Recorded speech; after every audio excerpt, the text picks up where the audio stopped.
Hey everyone. So now I'm gonna explain about circuit matrix. Basically, circuit matrix for a graph G defines the number of circuits in a graph. And also from this matrix we can identify which edges belong to which circuit of the graph. അതായത് ഏതൊക്കെ എഡ്ജാണ് that particular സർക്യൂട്ടിൽ ഉള്ളതെന്ന് നമുക്ക് circuit matrix വെച്ച് മനസ്സിലാക്കാം. Circuit matrix is denoted by B of G. Now let's go for the formal definition. Let the number of different circuits in a graph G be Q and the number of edges be E. Number of circuits in a Q ആയിട്ടും number of edges in a E ആയിട്ടും എടുക്കാം. Then a circuit matrix B is of 0, 1 matrix with order number of circuits into number of edges, that is, rows in B of J corresponds to different circuits in G and the columns corresponds to edges in G. Circuit matrix ഒരു 0, 1 matrix ആണ്. അതായത് zeros and ones ആയിരിക്കും circuit മെട്രിക്സിലുള്ള value. And this number of circuits into number of edges, അതായത് rows ആയിട്ട് നമ്മൾ സർക്യൂട്ട്സും columns ആയിട്ട് എഡ്ജസും ആണ് റെപ്രസെന്റ് ചെയ്യുന്നത്. Clear? Okay. Circuit matrix for G is B of G equal to matrix Bij, where Bij equal to 1 if ith circuit includes jth edge and 0 otherwise. Bij circuit matrix B of G ക്ക് ഒരു representation ആണ് Bij. Bijയിലെ values രണ്ടെണ്ണം വരാം, 1ഉം 0ഉം. 1 എന്ന് പറയുന്നത് ith circuit includes jth edge and 0 എന്ന് പറയുന്നത് അല്ലാത്ത കേസിൽ. നമുക്ക് ഡീറ്റെയിൽ ആയിട്ട് നോക്കാം. Consider this graph. ഈ ഗ്രാഫില് 4 സർക്യൂട്ട്സ് ആണ് റെപ്രസെന്റ് ചെയ്തിരിക്കുന്നത്. A B, E C G, D F G and E D F E. അതുകൊണ്ട് തന്നെ ഈ സർക്യൂട്ട് മെട്രിക്സ് നമുക്കൊരു 4/8 മെട്രിക്സ് ആയിട്ടാണ് റെപ്രസെന്റ് ചെയ്യാൻ പറ്റുക. കാരണം എന്താ, 4 റോസ് ആൻഡ് 8 കോളംസ് ആണ് ഇവിടെ ഉണ്ടാവുക. ആ സർക്യൂട്ട്സ് ഏതൊക്കെയാണെന്ന് നമുക്ക് ഡീറ്റെയിൽ ആയിട്ട് നോക്കാം. These are the 4 circuits. Circuit number 1, 2, 3 and 4.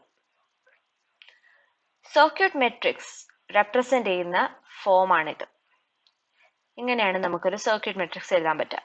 ഈ 1, 2, 3, 4 എന്ന് പറയുന്നത് സർക്യൂട്ട്സും അതേപോലെ A to H, A B C D E F G H, ഇത് എഡ്ജസും ആണ്. ഇനി നമുക്ക് വൺസ് ആൻഡ് സീറോസ് എങ്ങനെ എഴുതാൻ നോക്കാം. So consider the circuit number 1. Circuit number 1ലെ edges ഏതൊക്കെയാണ്? A and B അല്ലേ? അപ്പം നമ്മുടെ സർക്യൂട്ട് നമ്പർ 1ലെ A എഡ്ജ് 1 വരും, അതേപോലെ തന്നെ B എഡ്ജും 1 വരും. ബാക്കി എല്ലാ എഡ്ജസും 0 വാല്യൂ ആണ് ഇവിടെ കൊടുക്കുക. സെക്കൻഡ് സർക്യൂട്ട് നോക്കാം. സെക്കൻഡ് സർക്യൂട്ടിലെ എഡ്ജസ് എന്ന് പറയുന്നത് C, E and G. So നമ്മൾ ഇവിടെ കൊടുത്തിരിക്കുന്നതും C, E and G 1 ആണ്. ബാക്കി എല്ലാ വാല്യൂസും 0. തേർഡ് സർക്യൂട്ട് നോക്കാം. തേർഡ് സർക്യൂട്ടിൽ G, F, D ആണ് edges. So third circuit consist of D, F and G. Fourth circuit F, D, C, E ആണ്. അതുകൊണ്ട് തന്നെ F, C, D, E, Fന് നമ്മൾ 1 വാല്യൂ കൊടുത്തിരിക്കുന്നു, ബാക്കിയെല്ലാം 0 വാല്യൂസ്. അപ്പൊ ഇങ്ങനെയാണ് നമ്മളൊരു സർക്യൂട്ട് മെട്രിക്സ് എഴുതുക. നെക്സ്റ്റ്, ഈ സർക്യൂട്ട് മെട്രിക്സിനെ ബേസ് ചെയ്തത് നമുക്ക് കുറച്ച് ഒബ്സർവേഷൻസ് നോക്കാം. First observation, a column of all zeros corresponds to a non circuit edge, that is an edge that does not belong to any circuit. നമ്മൾ നേരത്തെ കണ്ട സർക്യൂട്ട് മെട്രിക്സ് തന്നെ എടുക്കാം. ഈ സർക്യൂട്ട് മെട്രിക്സിൽ കോളം ഓഫ് ഓൾ സീറോസ് നമുക്ക് കാണാൻ സാധിക്കും. ഈ എച്ച് എഡ്ജിന്റെ കോളമാണ് എല്ലാ വാല്യൂസും 0 ആയിട്ട് ഇരിക്കുന്നത്. അതിന് റീസൺ എന്താന്ന് വെച്ചാല്, എച്ച് എഡ്ജ് എവിടെയാ ഇരിക്കുന്നത് നോക്കൂ. എച്ച് എഡ്ജ് ഒരു ഐസൊലേറ്റഡ് ആയിട്ടാണ് ഇരിക്കുന്നത്. അതായത് ഈ 4 സർക്യൂട്ട്സിലും എച്ച് എന്ന എഡ്ജ് വരുന്നില്ല. അതുകൊണ്ടാണ് നമ്മൾ ഈ 4 സർക്യൂട്ട്സിലും എച്ച് എന്ന എഡ്ജ് വരാത്തതുകൊണ്ടാണ് ഈ കോളം, ഈ 4 റോസിലും അതായത് H എന്ന കോളത്തിൽ full zeros ആണ് വാല്യൂ വരിക. Right. Okay. So let's go for the next observation. Each row of B of G is a circuit vector. നമ്മൾ നേരത്തെ പറഞ്ഞ പോലെ സർക്യൂട്ട് മെട്രിക്സിന്റെ റോസ് എന്ന് പറയുന്നത് സർക്യൂട്ട് ആയിട്ടാണ് കൺസിഡർ ചെയ്യുന്നത്. കോളംസ് ആണ് edges. So each row of circuit matrix is a circuit vector. Next, the number of ones in a row is equal to the number of edges in corresponding circuit. അതായത് നമുക്കിവിടെ first row നോക്കാം. First റോയിൽ എത്ര once ഉണ്ട്? 1, 2. 2 once ആണുള്ളത് അല്ലേ? അപ്പൊ നമുക്ക് first സർക്യൂട്ടിലേക്ക് പോകാം. നമ്പർ 1 സർക്യൂട്ട് എത്ര എഡ്ജസ് ഉണ്ട് അതിൽ? എയും ബിയും, അതായത് 2 എഡ്ജസ്. സോ നമുക്ക് ഈ മെട്രിക്സ് വെച്ചിട്ട് സർക്യൂട്ടിൽ എത്ര എഡ്ജസ് ഉണ്ട് എന്ന് കാണാൻ പറ്റുമല്ലോ. അതാണ് ഈ പോയിന്റ് പറയുന്നത്. The number of ones in a row is equal to the number of edges in corresponding circuit. ഇവിടെ സെക്കൻഡ് സർക്യൂട്ടിന്റെ കേസിൽ നോക്കാം. സെക്കൻഡ് സർക്യൂട്ടിൽ ഇവിടെ വാല്യൂസ് സിക്കും ഇക്കും ജിക്കും ആണ് 1 വന്നിരിക്കുന്നത്. അതായത് 3 1 ആണ് ഇവിടെ ഉള്ളത്. അതുകൊണ്ട് തന്നെ സെക്കൻഡ് സർക്യൂട്ടിൽ 3 എഡ്ജസ് ആണ് ഉള്ളത്. അതേപോലെ തേർഡ് സർക്യൂട്ടിൽ 3 എഡ്ജസ്, ഇവിടെ 3 1 വന്നിട്ടുണ്ട്. അതേപോലെ ഫോർത്ത് സർക്യൂട്ടിലും 4 എഡ്ജസ് ഉള്ളതുകൊണ്ട് 4 വൺസ് ആണ് ഇവിടെ വന്നിരിക്കുന്നത്. So I think that point is clear. Next, the circuit matrix is capable of representing a self loop. The corresponding row will have a single one. Circuit മെട്രിക്സിന്റെ വേറൊരു ഇമ്പോർട്ടൻറ്റ് പോയിന്റ് ആണിത്. Circuit മെട്രിക്സിൽ ഒരു self loop consider ചെയ്യുകയാണെങ്കിൽ, suppose ഇവിടെ ഈ V3 പോയിന്റിൽ നമ്മളൊരു self loop വരയ്ക്കുകയാണെന്ന് വിചാരിച്ചു. V3 പോയിന്റിൽ ഒരു സെൽഫ് ലൂപ്പ് വരയ്ക്കുമ്പം അവിടെ ഒരു എഡ്ജ് ഉണ്ടാകും. സോ നമുക്ക് ആ എഡ്ജിനൊരു I എന്നൊരു പേര് കൊടുക്കാം. I എന്ന പേര് കൊടുക്കുമ്പോൾ നമുക്ക് ഈ സർക്യൂട്ട് മെട്രിക്സിൽ വരുന്ന ചേഞ്ചസ് എന്തൊക്കെയാണെന്ന് വെച്ചാൽ A to H ആണ് ഇപ്പൊ എഡ്ജസ് ഉള്ളത്. സോ ഒരു എക്സ്ട്രാ എഡ്ജ് ഐയും കൂടി ഇവിടെ വരും. റൈറ്റ്. പിന്നെ നമ്മൾ ഈ സെൽഫ് ലൂപ്പും കൂടി സർക്യൂട്ട്സിന്റെ കേസിൽ കൺസിഡർ ചെയ്യുന്നുണ്ട്. അതുകൊണ്ട് ഈ സെൽഫ് ലൂപ്പ് നമ്മളൊരു 5th സർക്യൂട്ട് ആയിട്ട് എടുക്കും. ഇവിടെ ഇപ്പൊ ഉള്ളത് 4 സർക്യൂട്ട് ആണ്. ഒരു സെൽഫ് ലൂപ്പും കൂടി വന്നാൽ ഇവിടെ 5 സർക്യൂട്ട് വരും. അതായത് 5 റോസ് വരും. റൈറ്റ്. ആ 5ാമത്തെ റോയില് ഐയുടെ വാല്യൂ മാത്രമാണ് 1 വരിക. കാരണം ഇതൊരു സെൽഫ് ലൂപ്പ് ആണ്. സെൽഫ് ലൂപ്പിൽ ഒരൊറ്റ എഡ്ജ് ഉണ്ടാവുള്ളൂ. അതാണ് നമ്മൾ പറഞ്ഞ ഐ. അപ്പൊ ആ ഐക്ക് മാത്രം 1 വാല്യൂ വരും. 5th റോയിൽ ഒരൊറ്റ 1 ഉണ്ടാവുള്ളൂ. That is for I. അതാണ് ഈ പോയിന്റ് പറയുന്നത്. The circuit matrix is capable of representing a self loop. The corresponding row will have a single one. Okay. ഇനി അടുത്ത point. If a graph G is disconnected and consists of 2 components G1 and G2, the circuit matrix B of G can be written as B of G equal to B of G1, 0, 0 and B of G2, where B of G1 and B of G2 are circuit matrices of G1 and G2. Graph G ഒരു disconnected graph ആക്കിയാൽ നമുക്ക് അവിടെ 2 components കിട്ടും, G1 and G2. ഈ 2 കോമ്പണൻസിനും ഒരു circuit matrix ഉണ്ട്. So നമ്മൾ ഈ ഗ്രാഫ് ജിയുടെ സർക്യൂട്ട് മെട്രിക്സ് എടുക്കുമ്പോൾ ബി ഓഫ് ജി, ഈ ബി ഓഫ് ജിന്റെ സർക്യൂട്ട് മെട്രിക്സ് എടുക്കുമ്പോൾ അതിനുള്ളിൽ ഇൻക്ലൂഡഡ് ആയിരിക്കുന്ന വാല്യൂസ് ആണ് ഈ G1 കമ്പോണന്റിന്റെയും G2 കമ്പോണന്റിന്റെയും സർക്യൂട്ട് മെട്രിക്സ് അല്ലേ? അതുകൊണ്ടാണ് നമ്മൾ ഇവിടെ റെപ്രസെന്റ് ചെയ്തിരിക്കുന്നത് B of G1, 0, 0 and B of G2. Detail ആയിട്ട് നോക്കാം. സപ്പോസ് ഇതാണ് G1 കോമ്പണന്റ്. ഇവിടെ ബി ഇല്ല, കോമ്പണന്റ് ആണ് ഇവിടെ കാണിച്ചിരിക്കുന്നത്. സോ G1 കോമ്പണന്റ് ഇത് G2 കോമ്പണന്റ്. ഈ G1 ആൻഡ് G2 കൺസിസ്റ്റ് ചെയ്യുന്നതാണ് G എന്ന ഗ്രാഫ്. അതായത് G എന്ന ഗ്രാഫിൽ G1 കോമ്പണന്റ് ഉണ്ട്, G2 കോമ്പണന്റ് ഉണ്ട്, അതേപോലെ വേറെ കോമ്പണന്റ്സും ഉണ്ടാവാം. നമ്മൾ ഇവിടെ എടുക്കുന്നത് G1, G2 കോമ്പണന്റ്സ് ആണ്.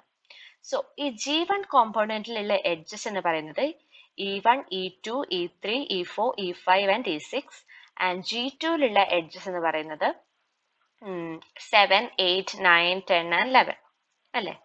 സോ നമ്മൾ ബി ഓഫ് G1 ഈ കോമ്പണന്റിന്റെ സർക്യൂട്ട് മെട്രിക്സ് എടുക്കുകയാണെങ്കിൽ നമുക്ക് ഇതായിരിക്കും കിട്ടുക, റൈറ്റ്? കാരണം എന്താ, ഈ G1 കോമ്പണന്റിനും G2 കോമ്പണന്റിനും കോമൺ ആയിട്ട് ഒരൊറ്റ എഡ്ജ് പോലും ഇല്ല, രണ്ടും എൻറ്റയർലി ഡിഫറെന്റ് ആണ്. അതുകൊണ്ട് തന്നെ E1 to E6 ഉള്ള വാല്യൂസ് മാത്രമേ നമുക്ക് G1 കോമ്പണന്റിന്റെ സർക്യൂട്ട് മെട്രിക്സിൽ കിട്ടുള്ളൂ. ആൻഡ് ഓൾസോ G2 കോമ്പണന്റിന്റെ സർക്യൂട്ട് മെട്രിക്സ് വരയ്ക്കുകയാണെങ്കിൽ നമുക്ക് ഇത്രയും വാല്യൂസ് ആയിരിക്കും കിട്ടുക. കാരണം G2ലെ ഒരൊറ്റ എഡ്ജ് പോലും G1ലില്ല, G1ലെ ഒരൊറ്റ എഡ്ജ് പോലും G2ലില്ല.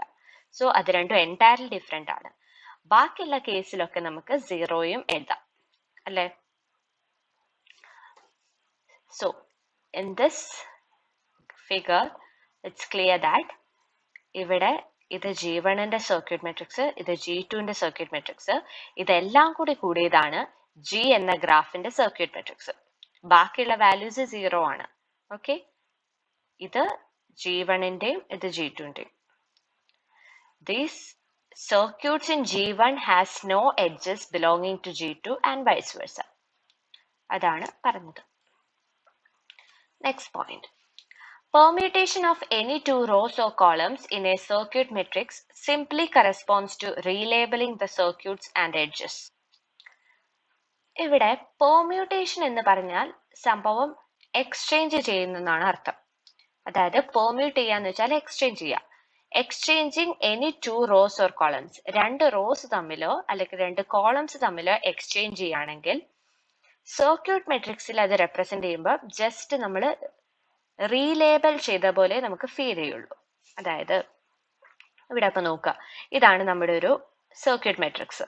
ഈ സർക്യൂട്ട് മെട്രിക്സിലെ ഈ റോ E2 എന്ന റോ നമ്മൾ E5 ആയിട്ട് എക്സ്ചേഞ്ച് ചെയ്യാണ്. അതാണ് ഇവിടെ കാണിച്ചിരിക്കുന്നത്.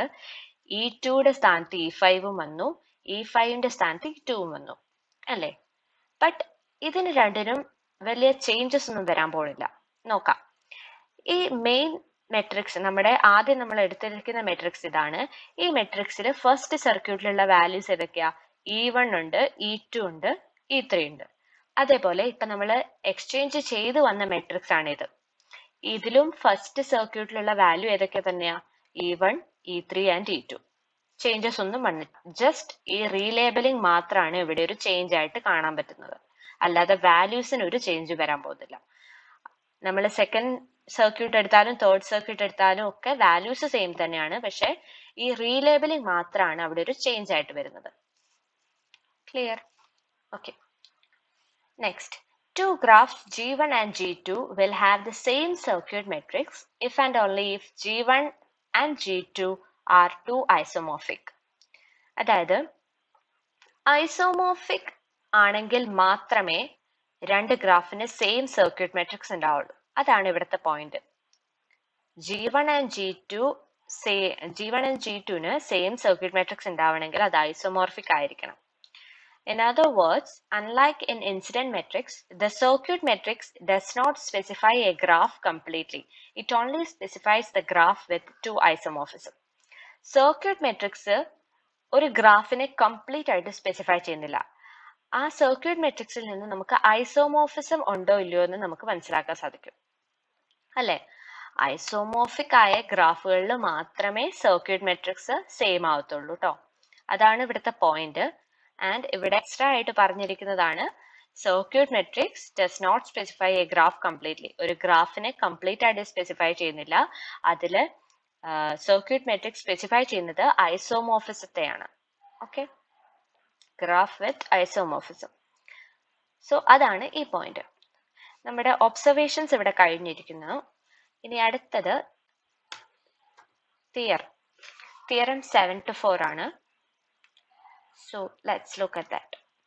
Let P and A be respectively the circuit matrix and the incident matrix of a self-loop free graph whose columns are arranged using the same order of edges. Then every row of B is orthogonal to every row of A. That is, A dot B transpose equal to B dot A transpose equal to 0. where subscript T represent transposed matrix. ഈ theorem പറയുന്നത് B and A എന്ന് പറയുന്നത് B ഒരു circuit മെട്രിക്സും A ഒരു incident മെട്രിക്സും. ഈ രണ്ട് മെട്രിക്സിലും സെൽഫ് ലൂപ്പ് ഇല്ല. അതാണ് point. Whose columns are arranged using the same order of edges. ഈ രണ്ട് മെട്രിക്സിലും ഒരു കോമൺ ആയിട്ടുള്ള കാര്യം എന്താണ്? എഡ്ജസ് ആണ്.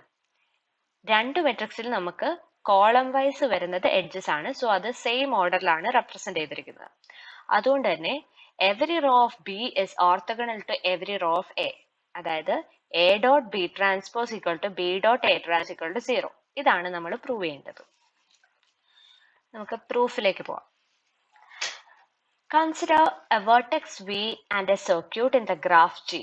Either V is in graph or not. അതായത് ഒരു വേർട്ടെക്സ് കൺസിഡർ ചെയ്യാം. ഗ്രാഫിൽ ഒരു വേർട്ടെക്സ് കൺസിഡർ ചെയ്യാം. ആ വേർട്ടെക്സ് ഗ്രാഫിൽ ഒരു സർക്യൂട്ടിൽ ഉണ്ടാവാം, അല്ലെങ്കിൽ അല്ലാതെ സർക്യൂട്ടിന്റെ പുറത്തും ആവാം. അതാണ് പറയുന്നത്. If V is not in circuit, there is no edge in circuit that is incident on V. ഈ ഫിഗർ നോക്കാം. ഇവിടെ നമ്മൾ V4 എന്ന സർക്യൂട്ട് ആണ് V4 എന്ന വേർട്ടെക്സ് ആണ് എടുക്കുന്നത്. V4 എന്ന വേർട്ടെക്സും ഈ ഗ്രീൻ കളറിൽ കൊടുത്തിരിക്കുന്ന ഈ സർക്യൂട്ടും ആണ് എടുക്കുന്നത്.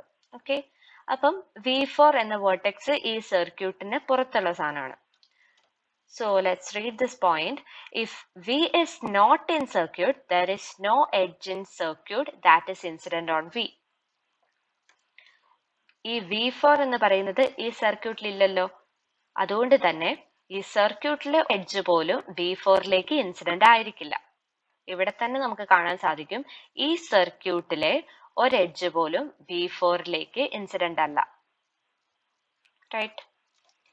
Next, on the other hand, if V is in circuit, the number of those edges in circuit that are incident on V is exactly 2. ഇനി അടുത്ത കേസ്, സർക്യൂട്ടിന്റെ ഉള്ളിൽ ഉള്ള ഒരു വേർട്ടെക്സിനെ കൺസിഡർ ചെയ്യാം. ഇപ്പൊ സപ്പോസ് ഈ സർക്യൂട്ടിന്റെ ഉള്ളിലുള്ള വേർട്ടെക്സ് V1 കൺസിഡർ ചെയ്യാം. V1 എന്ന വേർട്ടെക്സ് ഈ സർക്യൂട്ടിന്റെ ഉള്ളിലാണ്. അതുകൊണ്ട് തന്നെ ആ സർക്യൂട്ടിന്റെ എക്സാക്ട്ലി രണ്ട് എഡ്ജസ് V1ലേക്ക് ഇൻസിഡന്റ് ആയിരിക്കും. ഇവിടെ തന്നെ നമുക്ക് ക്ലിയർ ആയിട്ട് കാണാം V1ലേക്ക് Fഉം വരുന്നുണ്ട്, Tയും വരുന്നുണ്ട്. ഈ Fഉം Tയും ഈ സർക്യൂട്ടിന്റെ ഒരു പാർട്ടാണ് അല്ലെ. അതുകൊണ്ട് V1 എന്ന വേർട്ടെക്സ് സർക്യൂട്ടിന്റെ ഉള്ളിൽ ഉള്ളതാണെങ്കിൽ സർക്യൂട്ടിന്റെ എക്സാക്ട്ലി രണ്ട് എഡ്ജസ് V1ലേക്കും ഇൻസിഡന്റ് ആയിരിക്കും. അതാണ് പറയുന്നത്.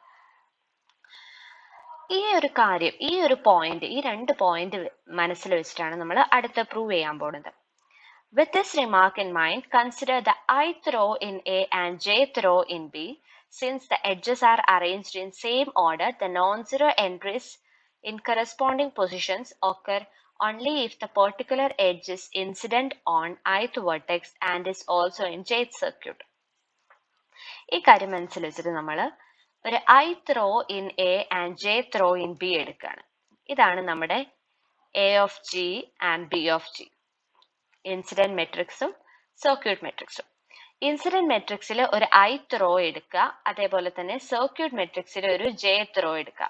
ഇവിടെ ഇപ്പം നമുക്ക് ഇൻസിഡന്റ് മെട്രിക്സിലെ ith row ഒരു V1, ഈ V1 എന്ന റോ ith row ആയിട്ട് എടുക്കാം. അതേപോലെ സെക്കൻഡ് സർക്യൂട്ടിന്റെ ഈ റോ jth row ആയിട്ട് എടുക്കാം. ഓക്കെ, ഇനി പറയുന്നത് എന്താ വെച്ചാല്, since the edges are arranged in same order, the non-zero entries in corresponding positions occur only if the particular edge is incident on ith vertex and is also in jth circuit. അതായത് ഇവിടെ non-zero entries വരണമെങ്കിൽ, non-zero entries എപ്പോഴാണ് വരുന്നത്? ഈ incident മെട്രിക്സിന്റെ കേസിൽ non-zero entry വരുന്നത് ഈ പെർട്ടിക്കുലർ വെർട്ടെക്സിലേക്ക് ഇൻസിഡന്റ് ആയ എഡ്ജിന് മാത്രമാണ് ഇവിടെ 1 വരിക, അതായത് non-zero entry. ഈ സർക്യൂട്ട് മെട്രിക്സിന്റെ കേസിൽ എങ്ങനെയാണ് 1 വരുന്നത്? ഈ സർക്യൂട്ടിലുള്ള ഒരു എഡ്ജ് വന്നാൽ ആ എഡ്ജിന് 1 കൊടുക്കും അല്ലെ. സോ രണ്ട് കേസിൽ നമുക്ക് നോക്കുകയാണെങ്കിൽ ഇവിടെ ഇപ്പൊ സപ്പോസ് V2 എന്ന റോ എടുക്കുകയാണെന്ന് വെച്ചോ. V2 എന്ന റോയിൽ G വാല്യൂ 1 ആണ്. അതേപോലെ ഈ സെക്കൻഡ് റോയിലും G വാല്യൂ 1 ആണ്. അപ്പൊ ഇതിൽ നിന്ന് എന്ത് മനസ്സിലാക്കാം? ഈ V2 എന്ന വേർട്ടെക്സിലേക്ക് വരുന്ന ഒരു എഡ്ജ് ആണ് G. അതേപോലെ തന്നെ സെക്കൻഡ് സർക്യൂട്ടിൽ ഉള്ള ഒരു എഡ്ജ് ആണ് G. അതാണ് ഇവിടെ പറയുന്നത്. Since the edges are arranged in same order, the non-zero entries in corresponding positions occur only if the particular edge is incident on ith vertex.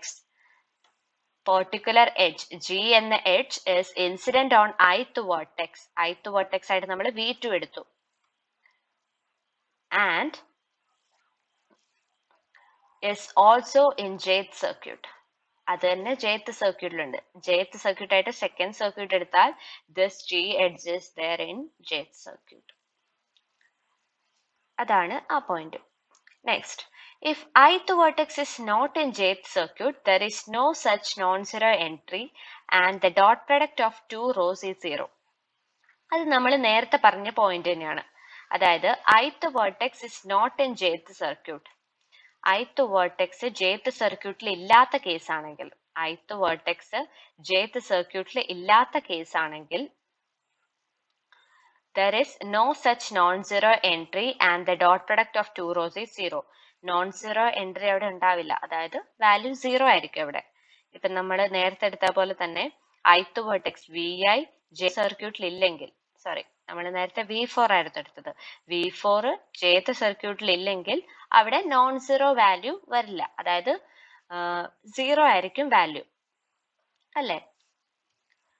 And if the ith vertex and also മേളിലത്തെ പോയിന്റിൽ the dot product of two rows is 0. 0 value വന്നാൽ അതിന്റെ dot പ്രൊഡക്റ്റും 0 തന്നെയായിരിക്കും. ഇനി if the ith vertex is in jth circuit, there will be exactly two ones in the sum of products of individual entries. ഇനി ith vertex, ഇതിപ്പോ ith vertex V1 ആയിട്ട് എടുത്താൽ അത് jth സർക്യൂട്ടിൽ ഉണ്ടെങ്കിൽ, നമ്മളിപ്പോ ith vertex V1 ആയിട്ട് എടുത്തു, അത് jth സർക്യൂട്ട് ഏതാ, നമ്മളിപ്പോ തേർഡ് സർക്യൂട്ട് ആണ് ഇത് എടുത്തിരിക്കുന്നത്, തേർഡ് സർക്യൂട്ടിൽ ഉണ്ടെങ്കിൽ there will be exactly two ones in the sum of products of individual entries.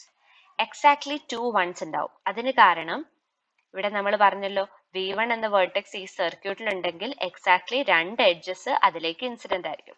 അതേ പോയിന്റ് തന്നെയാണ് ഇവിടെ V1 എന്ന വേർട്ടെക്സിൽ വരുന്ന 2 എഡ്ജസ് ഏതൊക്കെയാ, എഫും ഡിയും ആണ്. അതേപോലെ തന്നെ തേർഡ് സർക്യൂട്ടിൽ വരുന്നത് ഏതാ, ഡിയും എഫും തന്നെയാണ്. സോ അവിടെ എക്സാക്ട്ലി 2 വൺസ് ഉണ്ടാകും. And sum of the product of individual entries, there will be exactly two ones in the sum of products of individual entries. 2 ones എന്തായാലും വരും. Okay, since 1 plus 1 equal to 0, mod 2 എന്ന് പറയുന്നത് ഇവിടെ mod 2 arithmetics ആണ്.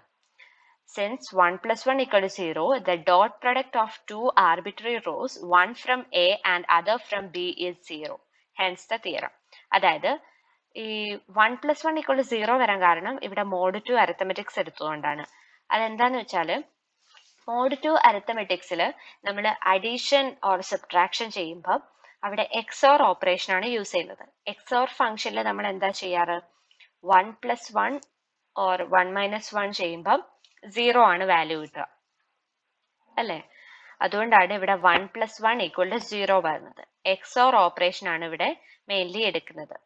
This mod 2 means mod 2 arithmetics. Since 1 plus 1 equal to 0, the dot product of two arbitrary rows from one from A and other from B is 0. അതായത് ഈ എയിൽ നിന്നൊരു raw എടുത്താലും ബിയിൽ നിന്നൊരു റോ എടുത്തിട്ട് ഇത് രണ്ടും കൂടി ഡോട്ട് പ്രൊഡക്റ്റ് ചെയ്യുമ്പോഴും നമുക്ക് 0 കിട്ടാം. കാരണം എന്താ, നമുക്ക് ഉണ്ടായിരുന്ന ഒരേ ഒരു പോസിബിലിറ്റി എന്ന് വെച്ചാൽ 2 വൺസ് വന്നാൽ ചിലപ്പോൾ നോൺ സീറോ കിട്ടിയേക്കാന്ന. പക്ഷെ നമ്മളിവിടെ mod 2 arithmetics എടുക്കുന്നതുകൊണ്ട് 1 plus 1 equal to 0 തന്നെയാണ്. സോ ആ പോസിബിലിറ്റി ഇവിടെ നടക്കില്ല. അതുകൊണ്ട് 1 plus 1 equal to 0 ആണ്, ബാക്കി എല്ലാ വാല്യൂസും 0 ആണ്. So hence the theorem. നമുക്ക് ഇനി തിയററ്റിക്കൽ ആയിട്ട് ഇപ്പൊ പ്രൂവ് ചെയ്തു. ഇനി നമുക്ക് ഈ മെട്രിക്സ് വെച്ച് നോക്കാം. നമ്മൾ ആദ്യം പറഞ്ഞ ഇക്വേഷൻ ആയിരുന്നു ഇത്, A dot B transpose is equal to B dot A transpose equal to 0 എന്നാണ് നമുക്ക് പ്രൂവ് ചെയ്യേണ്ടത്. അപ്പം നമ്മൾ ഈ ബി എന്ന സർക്യൂട്ട് മെട്രിക്സിന്റെ ട്രാൻസ്പോസ് എടുത്തു. അതായത് ട്രാൻസ്പോസ് എടുക്കാന്ന് വെച്ചാൽ റോസ് എല്ലാം കോളംസ് ആക്കിയത്, കോളംസ് എല്ലാം റോസ് ആക്കിയത്. അങ്ങനെയാണ് ഈ ബി ട്രാൻസ്പോസ് വന്നിരിക്കുന്നത്. അപ്പം ഇത് രണ്ടും കൂടി ഡോട്ട് പ്രൊഡക്റ്റ് എടുക്കുമ്പോൾ ഈ എ എന്ന മെട്രിക്സിൽ നമുക്ക് ഇവിടെ 6/8 ഓർഡർ ആണ് വരുന്നത്. 6/8 ആണ് ഈ മെട്രിക്സിന്റെ order. And this one is 8/4. ഇതൊരു 6/8 മെട്രിക്സും ഇതൊരു 8/4 മെട്രിക്സും ആണ്. അതുകൊണ്ട് തന്നെ ഇതിന്റെ ഡോട്ട് പ്രൊഡക്റ്റ് എടുക്കുമ്പോൾ എന്ത് വരും? 6/4 മെട്രിക്സ് ആണ് വരുന്നത്. സോ ഇതിന്റെ ഡോട്ട് പ്രൊഡക്റ്റ് എടുക്കുമ്പോൾ 0 × 0 പ്ലസ് 0 × 1 0 × 1 പ്ലസ് 0 × 1 എല്ലാം 0 തന്നെയാണ് വാല്യൂസ്. ഇനി സപ്പോസ് 1 × 1 പ്ലസ് 1 × 1 വന്നാലും 1 + 1 വരുമ്പോൾ നമ്മൾ നേരത്തെ പറഞ്ഞ പോലെ 0 ആണ് വരിക. സോ നമുക്ക് കിട്ടാൻ പോകുന്ന എല്ലാ വാല്യൂസും 0 ആയിരിക്കും. അതുകൊണ്ടാണ് A.B_T = B.A_T 0 എന്ന് പറയുന്നത്. So hence the theorem. അങ്ങനെ നമ്മൾ തിയറം പ്രൂവ് ചെയ്തു. So yeah, these are all about circuit metrics. Thank you.